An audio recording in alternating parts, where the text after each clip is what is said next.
Hi, my name is T. Din, and this session is called Doing the Math, How Math Tasks Can Drive Learning.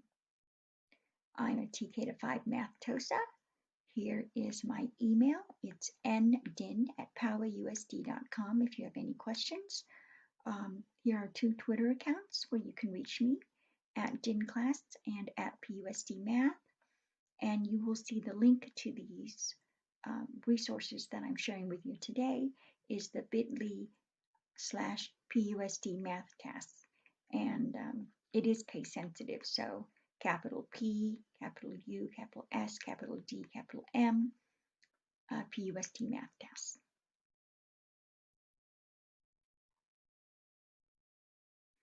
Our session is going to focus on 2 main things: how and why rich math tasks fit in a balanced math program, and where to find and use rich math tasks. Some of these tasks that I'm going to share with you are things that are already embedded in the math expressions unit that the Mathtosis, Jamie and I have been writing for every grade level.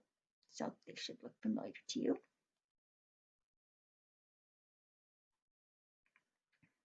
Learning to drive a car. Just take a quick moment and think about what are the things you need to do when you're learning to drive a car. So you need to read and learn the rules of the road so that you're following them correctly when you drive. You might study the car manual and make sure you can start the car and troubleshoot some things that might happen. But really, the best way to learn to drive a car is to drive a car. Math performance task. Think about what you have to know to do a math task.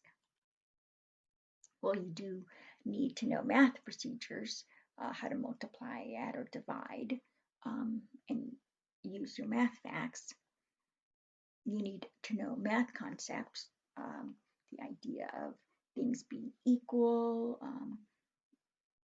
shapes, or other things. But really, the best way to learn about math tasks and to learn math itself is to do math tasks. And let's take a look at a balanced math program. We've got conceptual understanding, procedural understanding, and problem solving. And conceptual understanding is why the math works. Why is it that 7 is greater than 5? What are some ways that I can really show I understand that with objects and not just looking at the numbers themselves? Procedural understanding, how the math works. So how do you add 2 numbers? What are some ways you can show multiplication? And problem solving, where the math works. And at the center of all of these 3 is rich math tasks. You can find more information on this if you go to the SFUSD Math website. Click on that link on our slides here. So rich math tasks are really important because they offer students some really big benefits. So kids have a chance to engage in meaningful, rigorous math. They collaborate with their peers. They gain multiple perspectives about math because not everybody solves problems the exact same way. And they also see a variety of models for mathematical thinking. So one child might make a table to show thinking. Another child might use an area model. So or a number line. These are all things that really help a child solve and see other ways of solving when they look at what their peers are doing. Kids also get a great chance to communicate their reasoning, how they solved. Also opportunities that they really build and strengthen their identity as mathematicians. I'm a problem solver and I can do math, even if it's hard. And last but not least, a chance to see math as a process and more than just an answer. How did I go about this problem? What did I do first? And when I was confused, what did I do next? Or what's another thing I could try? Achieve the Core is a website that has more information on this, and the SFUSD math website that I mentioned earlier. Those are both links. Rich math tasks are really important for teachers as much as they give students those. They are very helpful for teachers also. So you gain insight into how your students are thinking. What do they understand really well? What are their strengths? What are some areas of unfinished learning that, oh, now I know what steps to plan for next? Or their ideas are a little shaky and they need more practice and more experience to really nail some of these concepts down. And a great way to assess kids in the standards of mathematical practice. How do kids persevere? Do they see structure? Are they able to think about math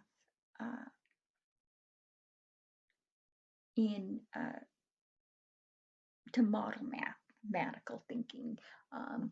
Do they use precision in their descriptions about math? So rich math tasks, they can be short or more involved. They can be used anytime during a unit. If you do it at the beginning, it really lets you know what kids understand or what they misunderstand, and then you know how to proceed. If you do it in the middle or near the end, great ways to check for understanding and see how kids are making progress. So if we go back to our driving a car analogy, let's say you're about to get your driver's license. You definitely want to practice, take short trips, take longer trips, and rich math tasks are the same. Some short tasks that are part of your regular routine are really helpful, and then longer, more involved tasks will really help kids persevere and stick with problems. And just understand that, some problems are more complex and they have a lot of steps. So here are some shorter tasks that we'll talk about today: Esther Mysteries, Splat, counting collections, and open middle problems. I'm going to go a little bit quickly through some of these. You can pause and spend more time, and I'm going to give you shortened versions of these, but also links to longer versions for you to use with your student and for you to peruse at a later date. So Esther Mysteries. If you click on the word Esther Mysteries here, you'll get a link to the website. And I'm going to talk today about some Esther Mysteries that can be used at different grade levels. And, TK to 5, these really work. And Esther Mysteries can also involve charts, models, visuals for kids to think about as they are trying to figure out what is the number. Esther Mysteries, if you think about an estimation jar, this is a really good analogy to what these are. So let's take a look at Pom Poms, piles of Pom Poms, most appropriate for TK, K, or first grade, but they can be used with second grade too, especially if kids have never done one. It really gets them into the routine and the structure of Esther Mysteries. So here's a picture of some pom-poms, and how many pom-poms are there? There's going to be clues appearing, and as you get more information, you might change your mind about how many pom-poms you think there are, or maybe your estimate stays the same and the clues just reinforce that your estimate is on the right track. So write down the estimate, and then we're going to see if that estimate holds up or if you need to make adjustments. So first clue, the answer is between 1 and 20. And you'll notice when I click here, a chart shows up a little pathway that shows that, oh, the number of pom-poms is anywhere, could be any of these numbers here. Cross off the 11 and all of the numbers that are less than 11.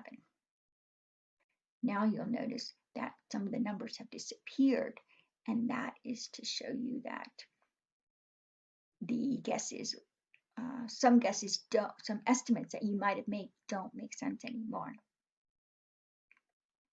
Third clue, the answer is not 16, 17, 18, or 19. So let me see. I guessed 17 earlier. So I'm going to need to change my estimate now that I know clue 3. And clicking eliminates the answers that don't make sense.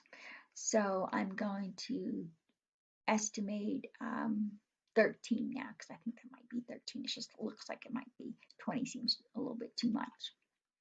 So can you find the 3 blue pom-poms? Answer does not include the digit 3. So that means it's not 13. I think I said 13 earlier. So that definitely I'm going to need to change my mind there. So I'm going to guess, okay, it's probably 14 then. Let's try that. Clue 5, can you find the 4 pink pom-poms? Answer does not include the digit 4. Oh, so 14 won't work anymore. Okay, I think that might be 12 now. That's my final answer. Let's try that. And it does fit the clues, but now we're going to find out.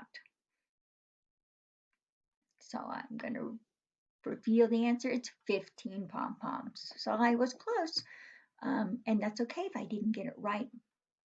But I did try to use the clues, and there were a couple of possible answers. Here's a link to some more information about Esther Mysteries. And the next one I'm going to show you is a set of Esther Mysteries that has 3 versions. One version doesn't have a chart at all. We saw a chart. Another one has a chart, but the choices are not automatically eliminated. You would need a digital pen or drawing feature to mark that yourself. And then there's another one that shows the chart just like the one we saw. I'm going to go briefly through this next one just to show you 6 colors of pom-poms. And again, this is a partial version that includes a chart, but the chart doesn't automatically eliminate answers. So, how many pom-poms are in the vase? And my clues are going to appear. The answer is less than 70. And again, this chart does not automatically eliminate, and that's something you could do. Or you could leave it there and have kids do it and then mark what they say. Count by 5s and cross off those numbers. I'm going to go really quickly again through these clues. Each time, pause, let kids explain what their estimate is, and then go to the next clue and say, did you change your mind? Why? Or why not? And now we reveal the answer, and it's 43 pom-poms. This is another one that's odd, but I'm not going to show you that one because I want to make sure we have time for some of the other things. I actually do want to quickly show you that's odd. This is a partial version that includes no charts. And there might be a reason why you want to do that, because you want kids to keep track. Definitely would do it with older kids, because the younger kids, the charts would be really helpful for them. And just, if you haven't done Esther Mysteries very much, that kind of models for kids how they might solve. So how many pom-poms are in the vase? Clues are going to appear, and you'll notice this time there is no chart, and so there isn't a visual. And this might be a good way to see how do kids solve it when there isn't a chart. Are they able to create one that makes sense and helps them keep track of the clues? And then we reveal the answer. So that is Esther Mysteries. And now I'm going to talk a little bit about choral counting. Counting collections. Gather a collection of items and have kids count them. Could be things that kids bring from home if you don't want kids touching items. It could be things that they count when they're at home. Again, bring a collection in. And counting is the basis of all math. So really, this is not just for primary grades. Here's a video about counting collections. It really explains it well. The main important things about counting collections is not really showing kids how to count. You learn so much when you just let them count. A lot of kids will start counting one by one and realize that's not very efficient. I got a lot of stuff here. I'm going to lose track. So how else could I count?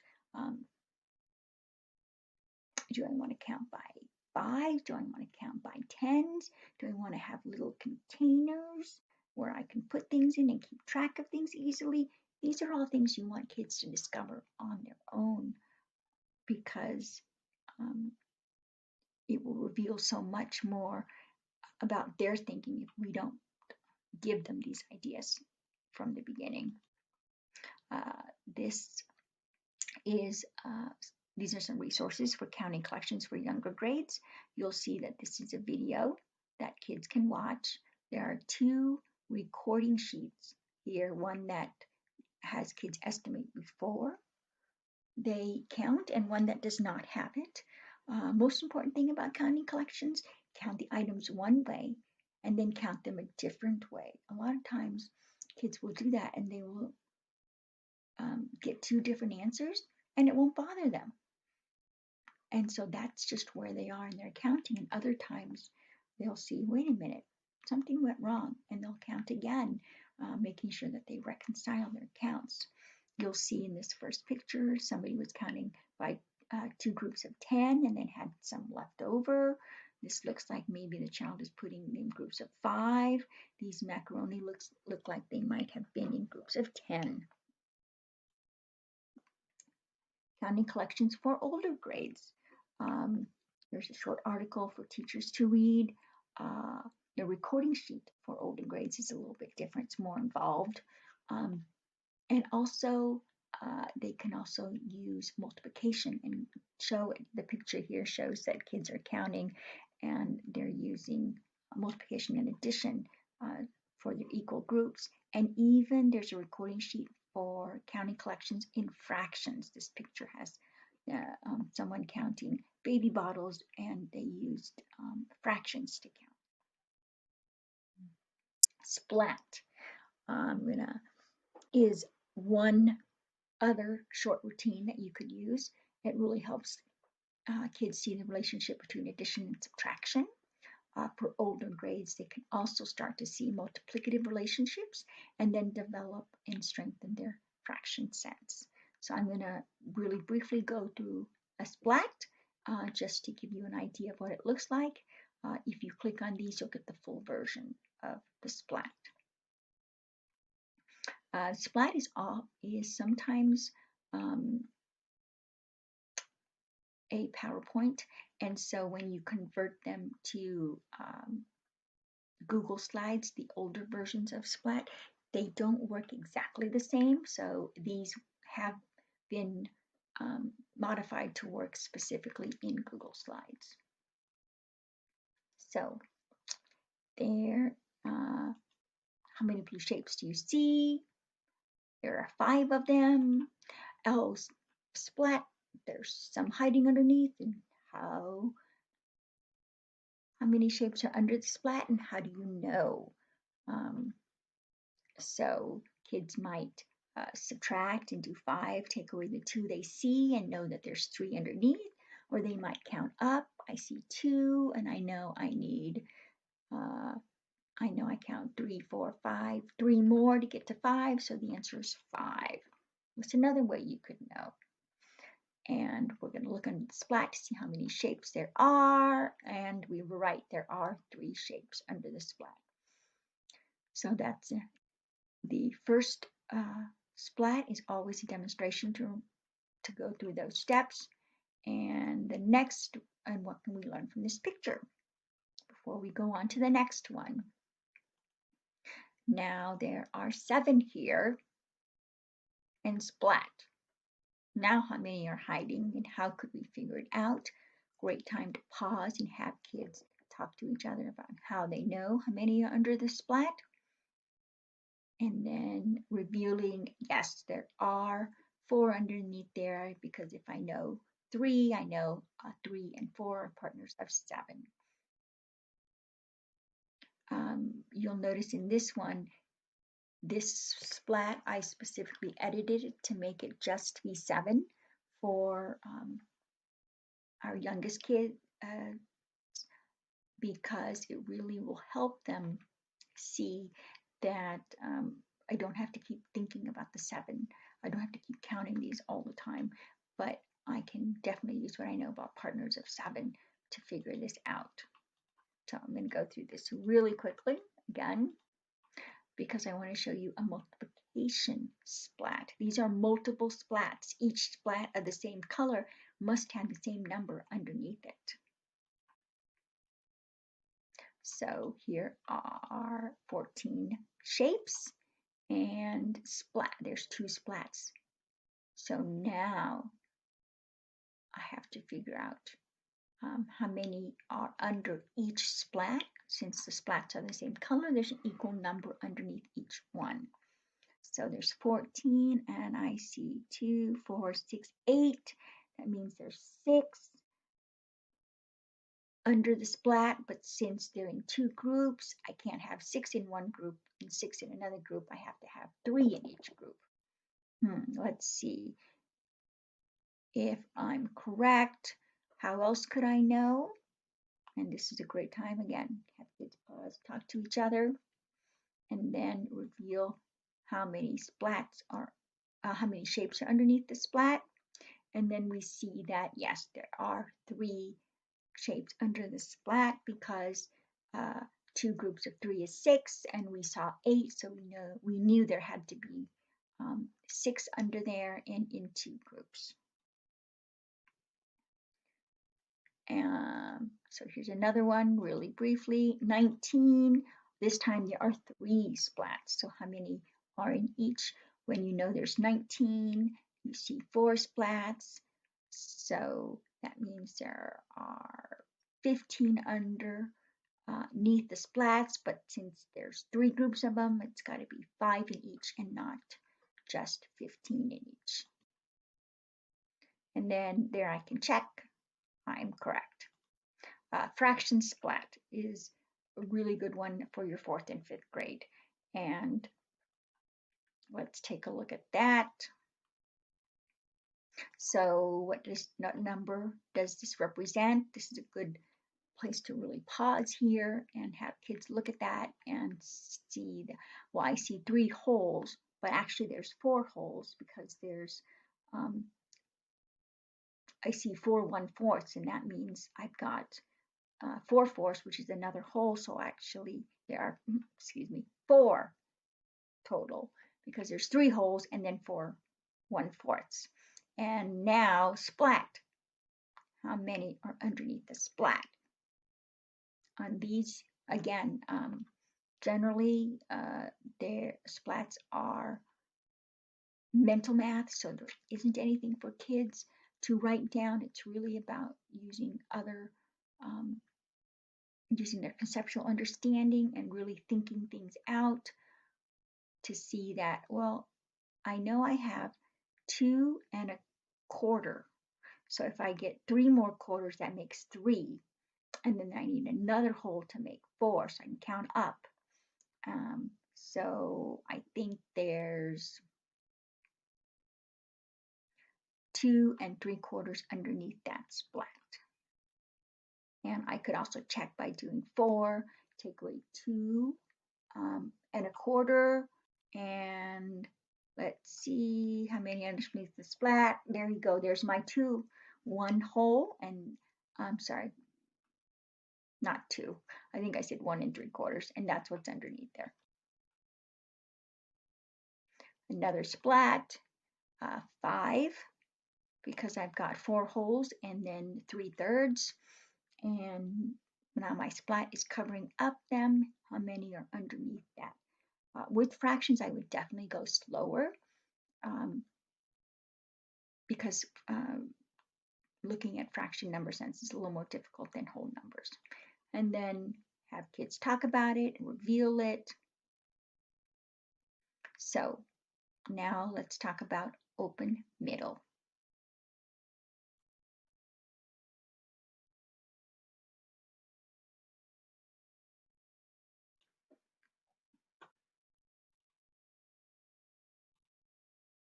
So this is the open middle Google Doc. Click on the image and you'll be able to go here and see all these problems. This is a kindergarten problem. You'll notice here that that says kindergarten standard, and it's a DOK2. So something plus something equals something plus something else. I have to use the digits 1 through 9. I can only use them one time each, and I have to put a digit in the box to make this statement true. Right now I'm in present mode, so I'm not able to move these numbers the way I would if they were tiles. So I'm just going to exit out of here really quickly just to show you what that looks like. So in here, now that I'm out of present mode, I can click on the tile and move it here and see. Let's try something. Is 1 and 3 the same as 5 and 2? Let's see. I know 1 plus 3 is 4, but 5 plus 2 is 7, so no, these are not equal. So I'm going to have to try something else. And for kids, it might be just trial and error, and that's okay because that's where they are. But for other kids, you might really see how they solve problems, what they do. So let's go back to present mode to take a look at some of the other problems here. This is a first grade problem here, DOK3, and now you'll notice it's blank plus blank equals blank minus blank. Here is a second grade problem where you need to make 2 two-digit numbers where the difference is 39. This is a third grade problem. This is a really good problem. Blank minutes after a certain time. So if I decided to do, 25 minutes after 5 p.m., would that work? Why or why not? Well, one, I only have 1 5, so I can't put 2 5 here and another 5 here. And also, I don't have 0, so I can't do 5 o'clock. I've got to do another time. And this is a really good problem. And it really looks at how kids understand about time. Here's a fourth grade problem, 2-digit times 2-digit. What is the result of what is the sum you get? The product you get. And in this problem, you want to get the closest to 7,000. So what 2-digit numbers could you use to get closest to 7,000? Here, another fourth grade problem about fractions, really important for fourth grade. Fifth grade, this one is adding decimals, multiplying fractions, and then I wanted to show you one where this is about volume. So it's not always just numbers, but it's definitely about understanding relationships between numbers, and here's a chance for them to practice volume and geometry. So just like if you're getting your driver's license, you don't want to only take short trips. You want to take longer trips. You want to be able to simulate conditions where, oh, it might be raining. And so just like that's more involved in learning to drive, we want tasks to be more involved too, and not just those short tasks, even though they're very good. We've got math tasks linked by math expressions units, performance tasks on Canvas, and these are two really good websites, Illustrative Math and Achieve the Core, that also have tasks. If you click on this image, you can go directly to this Google Doc, and from here you can choose your grade level. And you'll notice, oh, didn't mean to click on that. But I did want to show you that in the next, after you clicked on your grade level, you'd see the document like this, which has the unit, the tasks that go with that unit, and then games and activities that would also help you in that reinforced standards and concepts for that unit. Math tasks are also available on the Canvas course, Elementary Math Central, and you'll see they're here underneath these three pictures, Rich Math tasks, SBAC performance task, and again the district performance task. And the district performance tasks are, a lot of them have anchor papers, so that will really help you.